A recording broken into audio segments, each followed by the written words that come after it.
Queen Lozikeyi Dhlodhlo, the queen who would not surrender. The true story of the Ndebele resistance.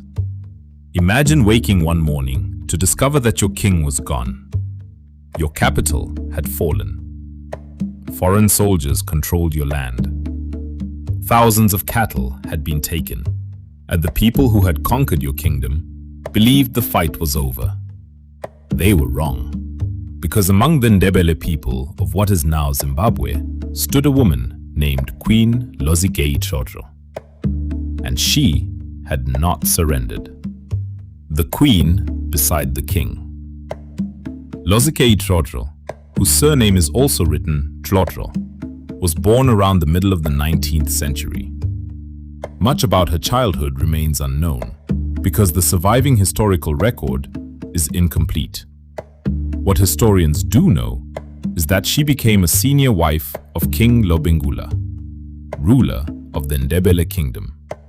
This was not simply a ceremonial position. Royal women could hold considerable authority within Ndebele political life, and Lozikeyi became known as an influential and outspoken figure within the kingdom. Later historians would identify her as one of the most important opponents of Cecil Rhodes and his colonial ambitions. Then, men searching for wealth began pushing toward Lobengula's kingdom. Among the most powerful was Cecil Rhodes. Rhodes was a businessman, politician, and empire builder.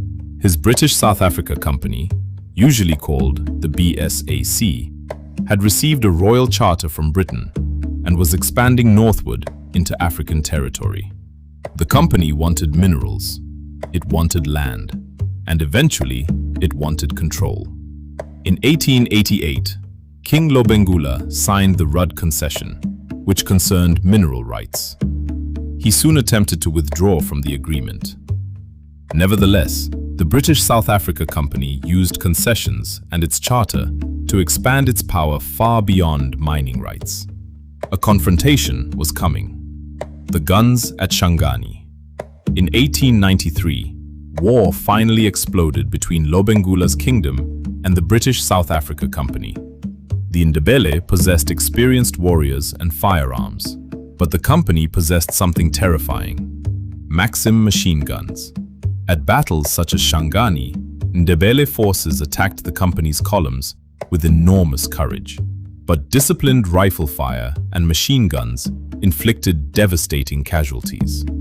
Thousands of Ndebele fighters died during the 1893 conflict. The road to Bulawayo, Lobengula's capital, was opening. The king withdrew. Before the company could take possession of his royal town, Bulawayo was set on fire during the Ndebele retreat. Buildings burned. The royal settlement disappeared beneath smoke and flames. On the 3rd of November 1893, company forces entered the ruined capital, but they had not captured the king. Lobengula was somewhere to the north. A British South Africa Company force pursued him. Then came another dramatic confrontation. At the Shangani River in December 1893, a patrol of 34 men, commanded by Major Alan Wilson, became separated from the main company force. Ndebele warriors surrounded them. None of the 34 survived, but Lobengula was never captured. Soon afterward, he disappeared from the historical record. Evidence suggests that he probably died in early 1894, although the exact circumstances of his death remain uncertain. For the Ndebele, an enormous question remained. Who would hold the nation together now? The woman the company had underestimated. The British South Africa Company behaved as though the Ndebele kingdom had been defeated. Its officials redistributed land. Large numbers of cattle were seized. A colonial administration replaced the authority of the old kingdom. The scale of the cattle seizures was enormous. Historical research records that the company even established official mechanisms for collecting what it called loot. But political authority among the Ndebele had not simply disappeared. Queen Lozikeyi was still there. After Lobengula vanished, she emerged as one of the most important surviving royal figures. Historical accounts describe her as acting, in effect, as a leader or regent among the Ndebele, and she was watching what was happening. Land was being occupied. Cattle were being taken. The old political order had been dismantled. But the Ndebele warriors had not all vanished. Neither had their weapons, and neither had their anger. 3 years passed. Then, in March 1896, Matabeleland erupted. 1896. The uprising begins. The uprising began quickly. Ndebele fighters attacked representatives of colonial authority, farms, mines, and isolated settlements. Colonial residents fled toward Bulawayo. Within days, the British South Africa Company realized that this was not a small disturbance. It was a major revolt. Thousands of Ndebele warriors were mobilizing.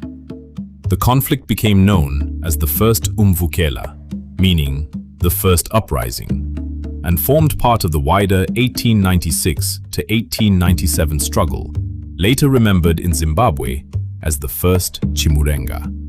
And behind the resistance was the senior queen who had survived the destruction of Lobengula's kingdom. Historical evidence indicates that Lozikeyi worked closely with her brother Queen Dhlodhlo, one of the strongest opponents of Rhodes's rule, in helping organize the Ndebele resistance. Other historical scholarship credits Lozikeyi and her brother with helping mobilize warriors and making firearms and ammunition from Lobengula's remaining stores available for the struggle. The kingdom had lost its king, but it had not lost all of its weapons, and it had not lost its queen. Bulawayo waits inside. Bulawayo, fear spread.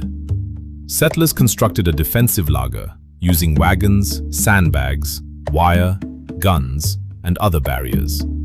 They expected an attack. Outside the town, Ndebele forces gathered. The company that had declared victory only 3 years earlier suddenly found itself fighting again. This time, the conflict would not be settled by one battle. Company patrols rode into the countryside. Ndebele fighters used the landscape to resist them. The fighting spread across Matabeleland, but the difference in weapons remained severe. The British South Africa Company and later Imperial forces had rifles, artillery, machine guns, horses, and organized supply systems. The Ndebele fought with a mixture of firearms and traditional weapons. Still, the resistance continued. Colonial forces responded brutally.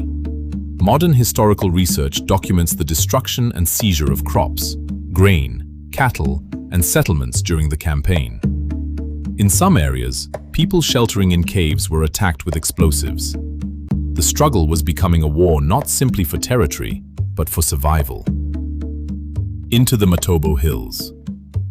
As colonial forces pushed harder, many Ndebele fighters withdrew into the Matobo Hills, south of Bulawayo. The landscape itself became part of the defense. Huge granite formations rose from the earth. Narrow valleys twisted between rocks. Caves and broken hills provided shelter. It was difficult country for an invading army. British and company forces could win battles, but destroying the resistance completely was proving much harder. By August 1896, another possibility began to appear: negotiation. Cecil Rhodes entered the Matobo Hills and met Ndebele leaders in a series of indabas, or councils. The negotiations eventually helped bring the main Ndebele phase of the war toward an end. The Ndebele had not restored Lobengula's kingdom. The colonial system remained. Much of the land and political independence that had been lost was not returned. But the resistance had demonstrated something that the conquerors had badly underestimated. The Ndebele nation had survived the disappearance of its king. It had reorganized. It had fought again. And Queen Lozikeyi had helped make that possible. The Queen remains. The war did not restore the old Ndebele state. British South Africa Company rule continued, and the territory eventually became part of the colony called Southern Rhodesia. But Queen Lozikeyi remained an important figure in Ndebele society. She lived for more than 2 decades after the uprising. She died in 1919 during the influenza pandemic. Yet something remarkable had happened to her place in history. In 1893, outsiders might have expected the story of the Ndebele kingdom to end with the disappearance of Lobengula. Instead, another leader stepped forward. Not a general riding at the head of an imaginary army. Not a warrior queen invented by legend. A real political leader whose role can be traced through historical, archival, and oral evidence. Lozikeyi Dhlodhlo, the senior queen who lived through the destruction of Bulawayo, the woman who remained when the king disappeared, the leader who worked with her brother and other Ndebele leaders as resistance was organized, the queen whose people rose again in 1896. History did not give her an easy victory. The Ndebele did not drive the colonial power permanently from their land. But resistance is not remembered only because someone wins. Sometimes it is remembered because people refuse to accept that conquest has erased them. The British South Africa Company had captured territory. It had destroyed the old political order. It had seized cattle and land. But there was one thing it had failed to destroy: the determination of the Ndebele people to remain a people. And standing inside that story was Queen Lozikeyi Dhlodhlo. A queen without a throne, a leader of a kingdom that had been conquered, and one of the women who ensured that its story did not disappear. The end.